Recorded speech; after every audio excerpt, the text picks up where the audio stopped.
O'lib ketadigan dunyoda nima qilasan? O'lib ketadigan dunyoda muncha joningni jabborga berasan. Har qo'lingga qara, qabringga nima bor? Sen shuncha yelib yuguryapsan, shaharma-shahar yuryapsan, u yoqdan bu yoqqa yuguryapsan, bozor yuguryapsan, u bilan bo'g'ishyapsan, bu bilan bo'g'ishyapsan. Oxiriga bir umr topgan puling 25 metr kafanga yetadi xolos. 30 metr oq suribga yetadi xolos. Undan yag'iga yetmaydi puling. Qanchasini qilib qo'y, peshonasi og'rimagan, beli og'rimagan, peshonasi terlamagan bollarining uni hammasini kulini ko'kka sovuradi. U chunki uni qadri bo'lmaydi.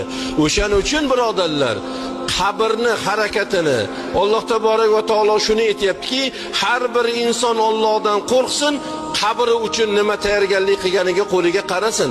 Qani bugun nimamiz bor qabrimizga? 5 mahal namozimiz bormi?